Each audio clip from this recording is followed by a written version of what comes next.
What's up, YouTube? Today I'm going to show you how to replace the crossover pipe on an R56 Mini Cooper S with an N14 engine.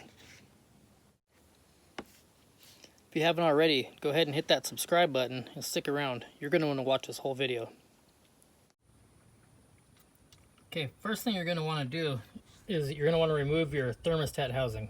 If you don't already know how to do that, I have a video on how to remove and replace your thermostat housing.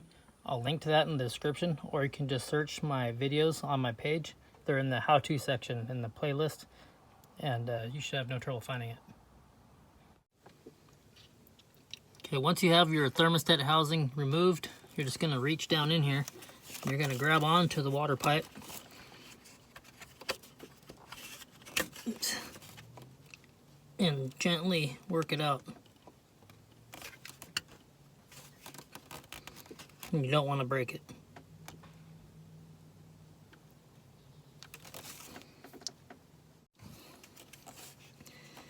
If you just grab onto the water pipe, I put my thumb inside of it. Let's see if I can get a better shot here. Got my thumb inside the water pipe and my hand on the outside of it. I'm just pulling straight out, just putting pressure on it. And it feels like it's sliding. We'll see.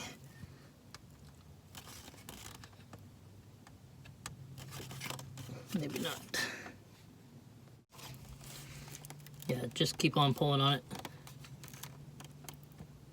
And it should pop out eventually.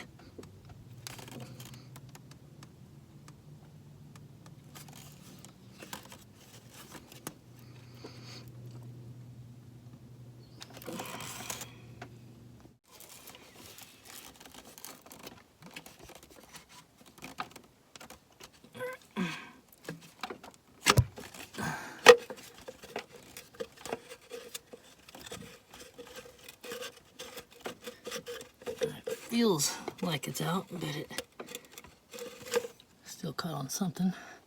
I think it's just caught on some vacuum lines.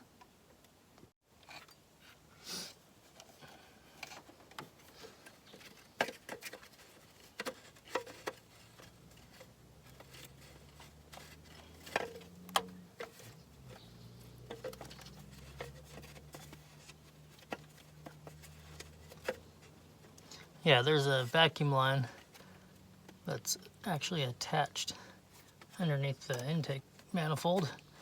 So I gotta figure out how to pop that off.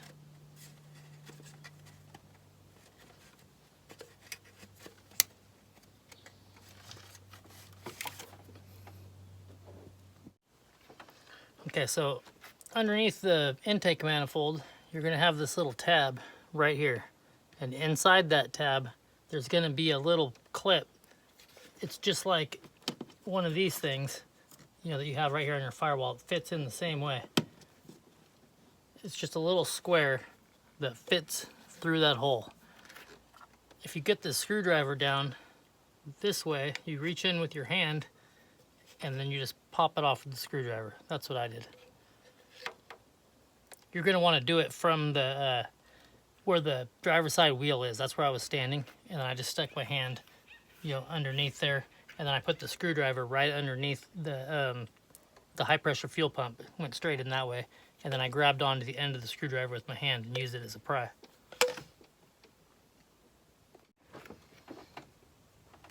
So now I should be able to just pull it out.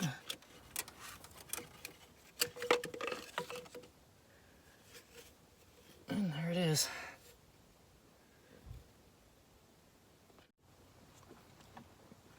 Okay, some people, when they pull these out, they end up breaking this off somewhere around here.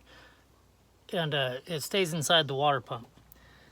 If you do that, don't freak out. I have a video on how to remove the intake manifold. It's really easy. It's like 6 bolts, and it'll take you a few minutes. Just pull the intake manifold. You don't even take it all the way off. Just pull it back and reach down there and pull it out. It's not a big deal at all if that happens. So don't freak out. I'll link to the intake, how to remove the intake manifold in the description in case it happens to you. All right, now you can use some sort of silicone spray if you have some on this gasket right here.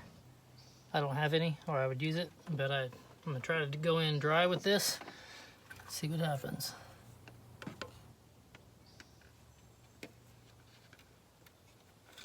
Also, I should mention,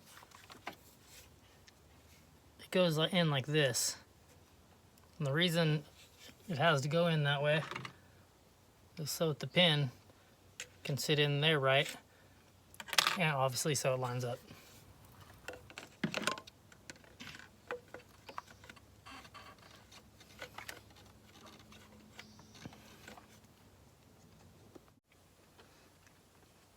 Okay, so as you're feeding it in, what I did was I just rotated it like that as I was putting it in, and then once I got it back pretty far, I made sure that this part was facing up and it was slightly back, and then I just pushed and felt around on the back of the engine, on this side of the engine, to where to find the hole. And then once I found the hole, I just put pressure on it until it went in. If for some reason, like if you broke yours and you're taking the intake manifold off, I think this job would probably be easier if you just took the manifold off anyway, but you don't have to. I just did it without doing it. Lots of people have done it without doing it. In fact, I think that's how most people do it. But it would definitely be easier if you pull the intake manifold off. But then, you know, you have to pull the intake manifold off. That's why I didn't do it. So once it's in place and you know it's in the hole, you're just going to gently press on it. Not gently, but firmly press on it. Get it to seat as far back as you can. Make sure you're in that hole though.